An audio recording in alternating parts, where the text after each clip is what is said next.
Hey, what's up, everybody? It is your girl JoJo, and I'm here with the review for Ready to Love, the reunion. This is season 4, part 1 of the reunion. I hope you guys are doing good today. I am a little sleepy. I'm always sleepy, right? I'm either sleepy or tired before the video, but today I got up this morning and I went to a concert. It was an outdoor gospel concert out here. Fred Hammond, Kathy Taylor, John P. Key, and some other local groups, and y'all know how we do when we get together. We gonna have church. So that's exactly what we did today, and I had a good time doing it. But you know, it was hot out there, so I am completely drained, and I'm actually just getting home. It's 8 o'clock, and I said, you know what? Let me start my video right now before I get comfortable. The hair, y'all, I had some real cute action going on when I left the house this morning. It was like it was kind of wavy looking, but y'all know that humidity don't play no games with this 4C hair. So now it's just like a little random puffs all over the place. But anyway, enough of that. Let me say this. Once this second part of the reunion goes off, I need Ready to Love, Nephew Tommy, Oprah, Jacqueline, and whoever else is on the team to leave us alone until 2022. I don't want to see y'all until 2022 because we just need the rest of the year to just take a break from Ready to Love. I'm so serious. I am so serious. Hold on, y'all. I accidentally deleted my notes. All right. So we start out with some of the smaller things. First, I'm sorry. You guys know I love talking about this. It's way too many people to talk about them individually. But who did you guys like as far as outfits went? What did you think about everybody's clothes? What stood out to you? Of course, for the gentleman, Chris stood out the most. I don't know if I liked his outfit the most, but he definitely stood out. I have to take another look at the guys to decide who's my best dress. So we're going to hold. We're going to hold on best dress for the guys, possibly until next week, because I got to see what everybody has on. And then for the women, I really couldn't see everybody's outfit either. I do know that Chris Ann had on like this one piece skater looking type outfit. I forgot what the other girl had on. Amber is taking that goddess thing to heart, ain't she? I mean, she had the whole look. Her and Chris had the whole, king, queen look going on. And how about y'all, on my phone, I thought that puffy sleeve she had, I thought it was a snake. I thought it was something that was doing like this, like right here by her head, but it actually was just a very puffy sleeve. I think I would have loved the dress without the puffy sleeve, but I did like her natural look.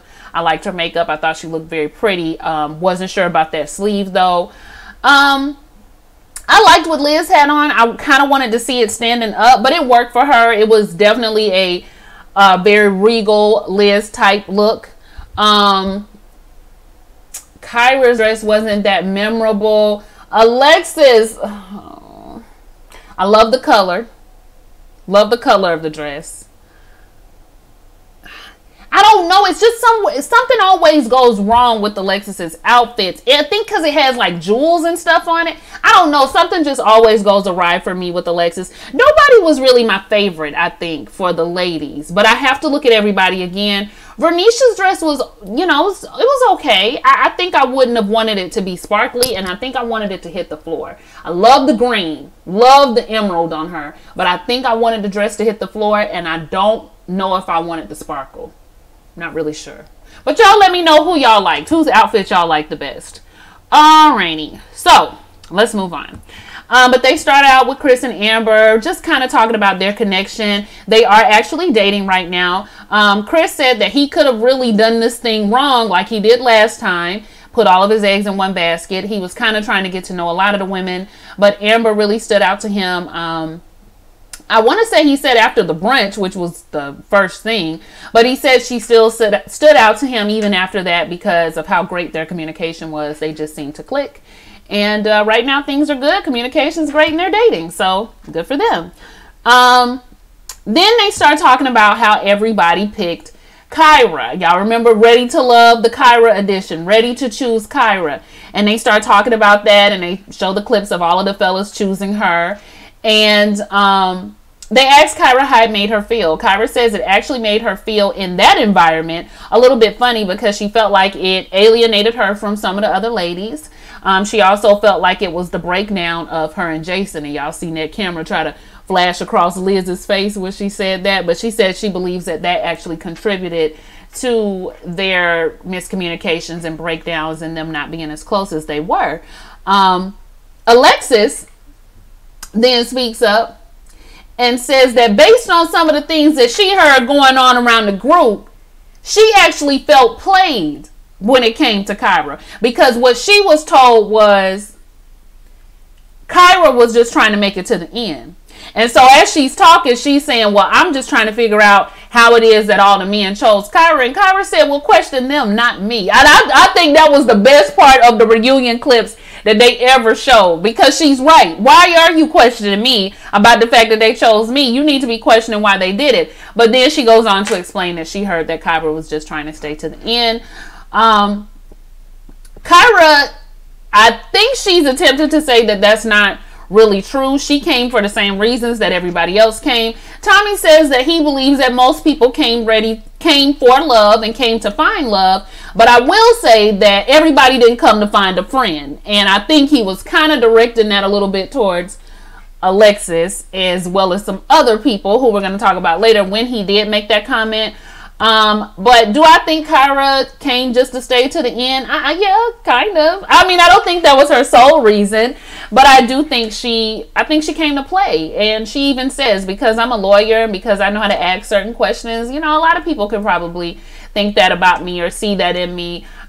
She is strategic, right? And that could just be her natural way. She could just now be a very strategic person. She almost doesn't know how to separate the two. I don't know, but I do think it was a plan of hers to stay as long as she could. You know, I think that played in her mind as well. And if love so happened to happen as well while she was on the show, then great. But I do think she wanted to stay to the end. I do. Anyway, Alexis disappointed me again in this scene. Not because she was saying how she felt about Kyra, but it just came off to me. It gave the same feel for, I can't talk. It gave me the same feelings that I've been having towards Alexis, which is she never really minds the business that is concerning her. Not even that pays her, that is concerning her. The other man choosing Kyra doesn't have anything to do with you. It doesn't even really have anything to do with the way you were treated, which we also are going to talk about as we move forward toward the reunion. So again, like her worrying about the women and what they doing, it's just kind of like, why are you doing that? Because it makes her look catty, and it makes her look pressed, and it makes her look insecure. And although I believe she struggles with some security, which I've talked about in another scene, I don't feel like Alexis is pressed over the girls, but it just makes her look like that when she's always wondering, you know, what their motives were and what they were doing. Like, don't even worry about that. Like, it's just not, you're not trying to date them, so it doesn't matter what they're trying to do. Anyway, let the men worry about if Kyra is being underhanded or trying to stay to the end. That's really their job to sniff out. Let's see what else. Tommy makes the comment that none of y'all would have known nothing that was going on, or who was trying to stay to the end, or who was talking about what, had there not been conversations going on outside of the lounge of what we talked about in the lounge. In comes Ron. Okay? So when they go on break, Kyra is going off back there about how Ron had tried to talk to her before the show, and she told him to kick rocks, and now he got an attitude about it, and he was the one in there talking, telling everybody business, from the lounge to Alexis to Kyra to all this and that. Every time there's something going on, Ron. Somebody getting into it, Ron. A secret's exposed, Ron. Somebody telling the business, Ron. So everything is kind of getting put onto Ron as far as getting information out or trying to start stuff. So I'm actually going to jump over to Ron, and then I'm going to go back to Christian and Khalil. So Ron said that, they showed the conversation between Ron and Alexis. Okay. Now there's a couple of things, you guys. I'm going to play devil's advocate in this conversation. Y'all know I don't really see it for Ron or anything like that, but I'm just going to play a little bit of devil's advocate because I got questions. Okay. I got questions, and y'all might have questions too. So Ron and Alexis are talking about how it was good and then it went bad. And then they're talking about the conversation that they had, how it all came off as condescending. You guys remember how we were feeling about Ron after he had that conversation with Alexis. And they start talking about the line that he said when he told her, I thought you were smarter than that. Now we, the viewers, to us it looked like he was saying, I thought you were smarter than that than to send me home. But Ron says to us and to Nephew Tommy that response was in response to the fact that she was now about to be dealing with AJ, and she now felt some type of way about AJ after spending some time with him when AJ was really not the dude for her. And he was telling her, I thought you were smarter than that than to get with a dude who was going to do you the way that AJ was going to do you and has said the things about you that AJ has said about you. Nephew Tommy kind of skipped over that, but I kind of wanted to discuss that because is it true that Alexis started changing her tune once she had spent that time with AJ? Is it true that she indeed kissed AJ prior to that conversation with Ron? And if so, why was she a little agitated that he had kissed Amber? Well, I think it had a lot to do with the fact that she saw Amber as a friend. I don't know if it had more to do with Ron as it did with Amber, but still, I want to know, did your whole mind change about Ron after you had spent that time with AJ, or were you already kind of considering it? I think she was, due to the religious thing that her and Ron had going on, but yeah, y'all, I don't know. I kind of wanted to talk about that a little bit more. What do you guys think about that situation? Like, do you see any of Ron's point in what he's saying? Do you still believe he was condescending? Now, I do still believe that he was trying to definitely go for the jugular, but in a very passive-aggressive way with Alexis. So that doesn't change. But in regards to that comment and how he felt about AJ and how he felt she flipped it, I noticed that Alexis didn't answer that question either. She kind of was just like, well, what I'm saying is, and I was just like, oh, now Alexis, is that what happened, you guys? I'm just trying to be fair because I do really, really want to know. But all in all, I do think he could have spoken to her a little better because she wasn't disrespecting him when she talked to him. He did say he felt judged. He said he felt like the victim in all of this because Alexis played him. Alexis was the one kissing on AJ and then trying to come at him and eliminate him and say he wasn't ready to love, but it was really her. I was the victim in this whole situation. And Nephew Tommy says that we have to be very careful in how we speak to one another. We have to be very careful in how we talk to our women. I was just like, child, that is going to get the people riled up for sure. When he made that comment. But we have to watch how we speak to each other. And he asked, did Ron feel he owed Alexis an apology? And me personally, I wish they wouldn't have done that because I don't think Ron feels that way. And it was kind of cringy to sit there and watch him kind of be like, I'm going to apologize, but I'm really only doing it because of appearances. I'm going to own up to my part. How about that? But I can't own up to anybody else's part because I honestly don't feel like I was trying to be disrespectful towards her. I was not trying to be condescending towards her. What y'all saw was in response to how I felt about her now wanting to go off with AJ, which we still, y'all, I still felt like I wanted to get into a little bit more of that. I think Alexis kind of got away with having that conversation. I do think that the way he was talking to her definitely was passive aggressive. I definitely think it was condescending, but I just want to know about the switch up. Okay, I hope I made myself clear there. What do you guys think? But he said he only accepted accountability for his part. So that's all Ron had for us. Now, speaking of Ron, let's move on to Chris Ann. Okay, because Tommy turned around and said, Chris Ann, you hearing all this? And Chris Ann was like, yeah, I'm hearing all that. And I'm going to just tell you, I was really confused about the whole thing because Ron and I were hanging out. He was telling Alexis that was his number one. He was like, I didn't say number one. I said she was one of my tops. I didn't say number one. But he's telling her that that's the number one. And meanwhile, we're going on dates. And I went by his house. I met his mama. Everybody was like, oh, you was meeting mamas? So everybody thinks meeting the moms is very serious. And if you meet moms and this is somebody that you might be serious about, ladies, let me tell you why some men don't really care or don't really consider it serious that you're meeting the mom. And I know this might be a generational thing. I'm not really sure, but I will tell you that I stopped putting stock into meeting somebody's mom a long time ago. Probably when I was about 20, 21. I kind of quit putting stock into that because sometimes the mama be in on it. Like, it be the sisters that you think are in on it, and they are sometimes too. But the mama sometimes be in on it too. Like, she know you not really the real deal, Holyfield. She done already talked to her son about it. You know, you just bringing, you know, you just gonna meet the nice girl or whatever. Sometimes they know that their son is still dealing with the baby mama or the ex or the ex-wife even, and they got high hopes for them getting back together. So they meeting you, but they kind of got plans to never see you again. I'm just saying, there are some moms that are like that, ladies. So put some stock into it, but just put some stock into it based on the man that you're dealing with. How about that? How about that? Let's do that.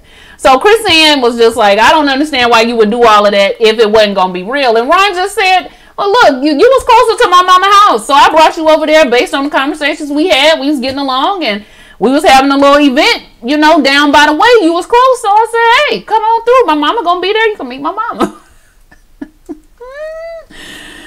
Woo, child. Then Ron tried to say that he was dating, he was doing his thing. It wasn't just with Alexis, wasn't just with Chris Ann. He was going on dates with Amber too. Him and Amber went on several dates, and Amber was just like several. And he was like, well, we went on a couple. She said a couple. He said, okay, well, we went on one. I said, Amber said, you will not lie on me on this stage. And that's what we talking about, Ron. You need to get your story straight. You went from having several dates to many dates to couple dates to 1 day. I said, Ron, you letting these folks get you hemmed up out here, baby. You just need to go on. You just need to go on about your business for real. So that was the whole situation with Ron. What do you guys think about Ron? How are you feeling about Ron at this point? I told you guys how I felt about Ron when the whole conversation happened. I just think he's trying to live his life according to YouTube dating videos. I do. I feel like that's how he is trying to navigate his life. I don't necessarily feel that's always the best. You guys know why? Because I feel like relationships are not linear in that way. I also feel like you have to be careful who you take dating advice from. You have to take it from people who've actually dated or are dating in this era. And if you're going to be talking about marriage and relationships, you have to take it from people who've had a successful one. And I would say for some years. That's just my opinion. That's how I roll. I don't take advice and things from everybody. You know, I might watch a little here and there, but sorry, YouTube advice is not my bread and butter. Anyway, we can move forward. Y'all want to talk about frickin' frack? Actually, no, let's go backwards real quick. So it was a really hot topic. Y'all was heated that Christian got eliminated. Y'all didn't care too much about Khalil, but y'all was mad that Christian got eliminated. But that's all right, baby, because Christian been dating somebody off the show, honey. Andrea. Y'all remember Andrea? Okay, the modern woman, as she was called by Ron. They have apparently been talking and seeing each other outside of the show. And I mean, that's a good look. I can see those two kind of working some things out. They both were kind of quirky. So I feel like the two of them might could work something out special. And he was like, well, we've been talking on the phone, but I ain't asked her out yet. So they like, ask her out. Ask her out. I said, y'all done put this baby on the spot yet again. So he stand up and he got his little speech together. He asked her out on a date, and you know, it was cool. She said yes. It was cool. So I'm hoping for good things for them. Maybe something to work out between the two of them. Khalil, he looked a lot better. I like the burgundy suit on him. He said he don't know what he was thinking. He don't know why he showed up to brunch looking like he was going to the church cookout. He's not really sure, but he got it together for the reunion. You know, he got this man, his grown man, salt and pepper going on. He looked nice. They showed him talking about the mean girls and the dating problems that he had in the past. But he too has had a connection on the show, although when his connection wanted to make it public and let people know they were dating, Khalil said no. Now, I think I heard Khalil saying he wanted to wait until the reunion to drop the bomb and to come out with the secret. But Ida, okay, that's who he's been dating. Y'all remember Ida and Dietrich, Let Me Learn You? Ida says that she felt some type of way because he was like, no, like I wasn't claiming you. And I was just like, Ida, Girl, and then here come Khalil again. See what I'm talking about? Mean girls. Child. If she's mean, Khalil, you have type. You obviously like those type of girls. And some men do. Some men get a kick out of that. It's just whatever. I would say a man that date me probably like mean girls. But anyway, yeah, they confuse me, child. I literally, I was in the grocery store. I proceeded to pick up noodles and some other stuff while they was talking. I don't even know. Y'all can figure them two out. Okay. Then they start talking about the brothers coming together in unity. They show all of Jason's emotional moments. I said, Jason, you was getting emotional around there, baby, wasn't you? Show some of his emotional moments with the guys and sharing different things and how they do need to be there for each other more and support each other. You guys know how I feel about that. I don't need to rehash it. But I will always say women, one thing I've never worried about with being a woman is being alone, not having anybody to talk to, not having a community. Even as I get older, no matter what happens in my life, I know that women will form communities around each other. In my life anyway, that's always how it's I've never felt alone in certain situations. And I know I've been very blessed to have that because there's some dirty women out there. But that's one thing I've never had to worry about. And I've always wanted to see that more with guys, them building communities with each other, supporting each other, and it not having anything to do with women. Like, that's the thing. Like, I can bond with my girls and we do not spend time talking about men. We talking about stuff back in the day, stuff, how we feel, what we might be going through, our bodies. We talk about it all. And that's kind of what I want guys to do. Like, get together, discuss things outside of how you feel about women or what you want women to stop doing, you know, bond over the guy things. And so that whole moving thing and, you know, how Jason had never felt encouraged, like those are things that you guys can bond over. And I'm all for male bonding for real. Male trips, do it all. Shoot, y'all need to, you know, talk to each other, child. Talk to each other. So that was good. Now, speaking of coming together, why everybody mad at freaking Frack when they came together? Freaking Frack want to know why everybody was hating. Now, see, the difference between the guys coming together, the guys hanging out, I feel like the guys still realized that this was a dating competition and that they had to move accordingly. Freaking Frack seemed to realize it was a dating competition, but they kind of wanted to get in on each other's dates. And then they would be talking about who called them and why they might have called them first, and then they would be together when one of the guys would call, so the guy would be like, okay, call me when you by yourself. That's normal. I'm sure if the dudes was hanging out, they wouldn't be like, oh, put me on speakerphone. It's Kyra. Put on speakerphone so she can talk to both of us. Chances are he gonna be like, oh, bruh, that's Kyra. Okay, let me step this way while y'all talk. You know what I'm saying? I feel like they had a better understanding of the fact that it was a competition. Freaking Frack, I don't know, child. They just wanted to be friends. And ain't nothing wrong with it, but you know, I guess you got to know where to draw the line as far as the dating competition went. But Chris Ann made a point, like, it's a lot of stuff that the guys do, but then when the women do, y'all got to do it. Y'all got a problem. We just wanted to be friends. And that's fine, freaking Frack. Y'all can be friends. But what Frick didn't realize was that Frack didn't have no suitors, and Frack was messing up Frick's suitors. If you know what I mean, at that little party, okay, when it came to Chris Ann. I don't even remember old girl's name. Was it Brittany? That ain't it. Child, I don't remember her name, but y'all know which one I'm talking about. Moving on from friggin' Frack. AJ. What happened with you and Kyra? What made you change your mind? And all of this other stuff, child. AJ said, you know, he was feeling her. And then he turned around and he had to eliminate Alexis. Alexis at first said that she didn't know that he had eliminated Kyra first. And AJ said, yeah, I told you. And she was like, oh, well, I mean, there was so much going on. I said, Alexis, girl, don't let these folks make no liar out of you on the stage now.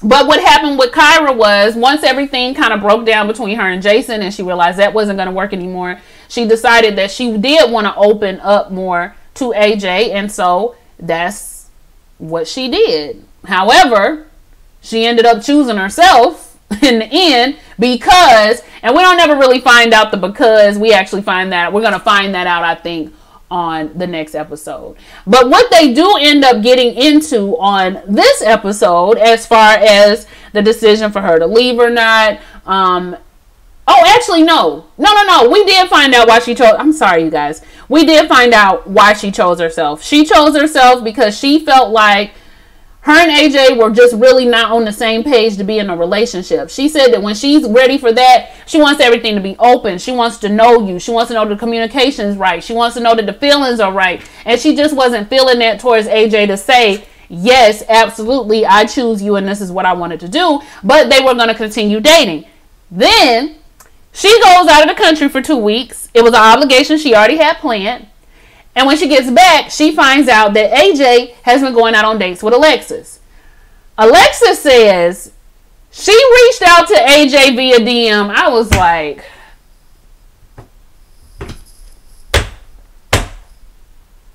Alexis, again, what? I already didn't like you going back out with AJ anyway, just due to the things that he had said about you, calling you aggressive and how he was turned off. Like, all of that had already annoyed me. And so for y'all to link back up and then it be on your accord after he told you you were not ready to love and that you were going home, but he just really wasn't ready to love you, and you were going home and he had kept the person he originally eliminated. Why are you reaching out to him via the DMs? Alexis, come on. I like her, you guys. That's why I'm talking like this. I really do like her. So I was just like, why did she reach out to him? It was her birthday. I know sometimes you get to feeling lonely around your birthday. I've had that happen, but oh my God. So anyway, they went on dates, they kissed, they got pictures together, and you know what? That's all fine and well, but none of it matters at the end of the day because he was not serious about you. He wasn't. And the fact that this is the part I was messing up, you guys. This is actually the part where at the end they want AJ to kind of like say what it's gonna be and what he. I was just like, they want AJ and Kyra to kind of say what it's gonna be and who they choose, and I'm like, why are we doing this again? Why does it matter? Okay. Then he sits there again and says, if he got to make a choice, it ain't gonna be Alexis, and Alexis already knew that. I was just like, see, this is what I'm saying.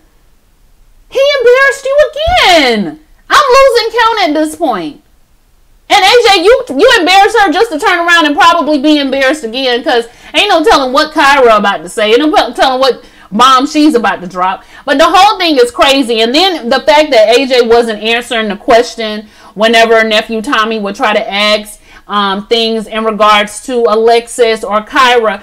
He want to flip it towards Alexis and say, well, Alexis, I just want to know why you was getting mad at me about what happened with Kyra when you still have Ron in your top. No, why you not answering the question? Then he gonna flip around to Ron when Ron say something and say, well, Ron, you was wondering why Alexis wanted to see me after the things I said and after what I did to her. What do you mean by that? What are you trying to say about me? Nephew Tommy said, you didn't answer my question.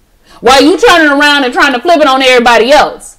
And I still want to know about this switch up. I want to know, when did it happen? Alexis, I want to know, were you sitting in a room waiting around on AJ to the point where Ron had to come and get you? And you DM this man? And you let him sit there and tell you again he didn't want you? I'm sorry. I'm all over the place at the end, you guys. That just really upset me. But I know the ending, I kind of got a little bit confused because my notes is all jumbled up. And I didn't want to have to cut and start the video all over. But yes, that is what happened at the end. We find out that Alexis and AJ have been dating. We find out that once again, he does not want Alexis. He probably is going to go with Kyra. We don't get Kyra's decision. Y'all like, comment, and subscribe. I'm done with this review. I'm done. Like, comment, and subscribe. I'll see y'all for the next one, okay? Bye.